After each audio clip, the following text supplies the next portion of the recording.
morning, everyone, and welcome to Carnival Breakfast Show. Coming to you from Carnival Radio, and my name is Joseph Oyokola, and this is Newspaper Review.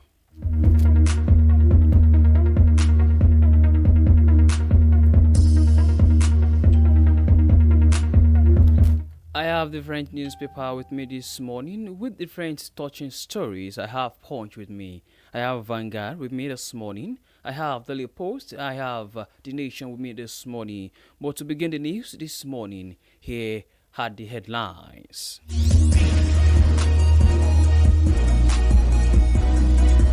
IG cautions against unlawful arrest, prolonged detention.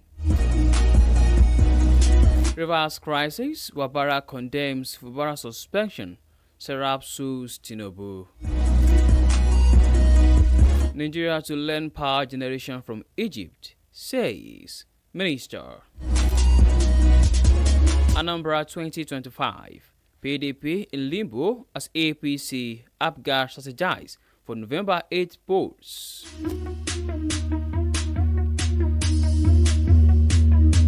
State of emergency. That's the law. Reps member Bashiru defends voice vote.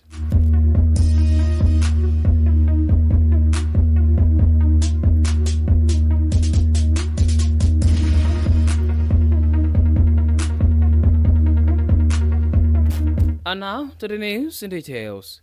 The Inspector General of Police, Kayode Egbetokun, has warned officers of the Nigerian police force against the unlawful and prolonged detention of suspects. The IG stressed that suspects must not be detained beyond legally stipulated periods and warned that any officers found culpable of such violations would face strict disciplinary measures. Egbetokun noted that unlawful detentions erode public trust and confidence in the police force, urging officers to conduct their duties with professionalism, integrity, and respect for human rights. In a statement on Sunday by the force spokesman, Muyiwa Adejobi, the IG emphasized the need for strict adherence to constitutional guaranteed rights, particularly Sections 34 and 35 of the Nigerian Constitution, which uphold human dignity and personal liberty. He also said the Inspector General of Police has issued a standing reminder to all members of the Nigerian Police Force regarding the importance of respecting the fundamental right in the context of pretrial detention. Adejobi reaffirmed the commitment of the current police leadership to upholding human rights while ensuring law and order. This news was sourced from the Punch newspaper. For more details, please visit Punch. IG cautions against unlawful arrest, prolonged detention.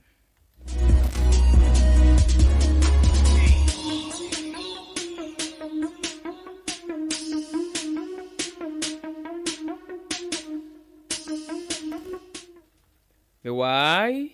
The federal government says it will learn power generation and transmission from Egypt, which it described as a role model in the sector.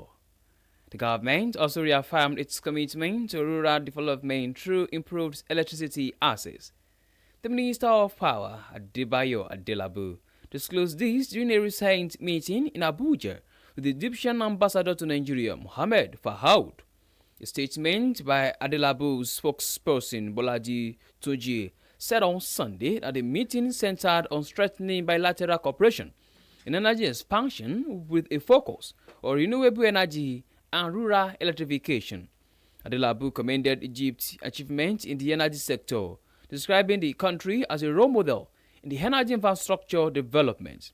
He expressed Nigeria's interest in learning from Egypt's experience in energy generation, transmission, and distribution, adding that the success in Egypt led to the engagement with Siamese with a view towards stabilizing Nigeria's power sector. Adelabu highlighted Nigeria's efforts to connect remote rural areas to power through renewable energy initiatives, cited the economic challenges of extending the national grid to this region. This news was sourced from Vanguard newspaper. Nigeria to learn power generation from Egypt, says Minister.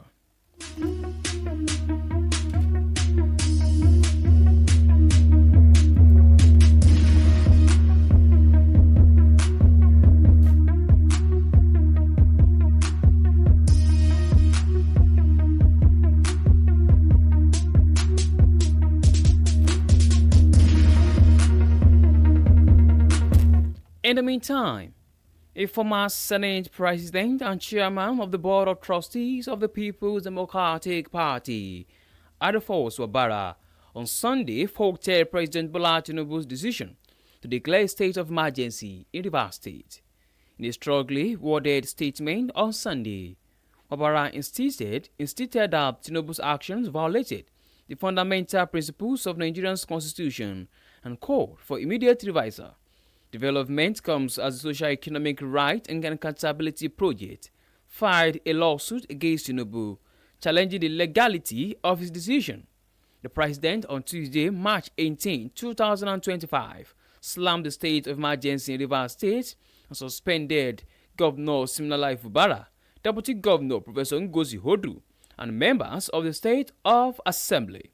He also appointed a former Chief of Naval Staff, Vice Admiral Iboki Eket Ibas, retired, as sole administrator for an initial period of 6 months. The proclamation was ratified by the National Assembly on Thursday.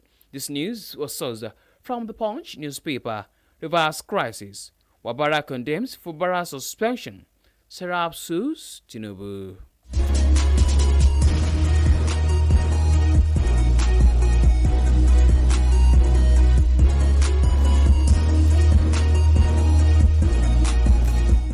In another development, a federal lawmaker, Dawadu Bashiru, has defended the decision of the Nigerian House of Representatives to use voice votes in approving President Bola Tinubu's declaration of a state of emergency in Rivers State. Many had kicked against the declaration of state of emergency, suspension of Governor Siminalayi Fubara, and every elected officer in Rivers State, calling on the National Assembly to reject it or follow every due process in voting for its approval. However, despite the uproar that greeted the move, the House of Representatives approved it even casually by using a voice vote. That has added another layer of controversy to the crisis in the highly rich state. But Dawadu, representing Oyo State of Lagos State in the House of Representatives, does not see anything wrong with it, with of criticism over the lawmaker's decision, saying the House is empowered to determine the voting format. Dawadu argued that while the lawmakers use electronic voting in some matters, the House of Representatives is not bound to do so in all situations. It is no longer news that Tinubu declared a state of emergency in Rivers State. This news was sourced from the Nation newspaper. For more details, please visit the Nation newspaper. State of emergency. That's the law. Reps member Bashiru defends voice votes.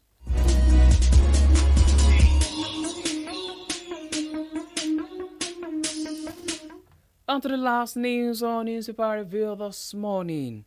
As political parties continue to make plans about how to take the Anambra governorship seat in the 2025 election, which comes up on November 8th, one party which has in previous years dominated the political space in the state is missing. That political party is the People's Democratic Party, PDP. In the 2021 governorship election in the state, the party fielded the highest number of aspirants, 10 in number, including some of the best politicians in the state. The aspirants included Honorable Uche Ikwenive, Professor Obiora Nkokuo, Honorable Crisis Alabi Usugboru, Mr. Wizin Ude, and Mr. Valentine Ozigbo. Others were Mrs. Chidi Onyemeluku, Honorable Ivedo Ukwimina, among others. The above politicians consisted of some of the wealthiest in the state, and the power play that took place during the party's primary election. It was held at the Professor Dora Akinyili Women's Development Center shook the state. As at that time too, the party at the center, All Progressive Congress, APC, was not yet popular in the state. For more details, please visit the Punch newspaper. Anambra 2025, PDP in limbo as APC APGA strategize for November 8 polls.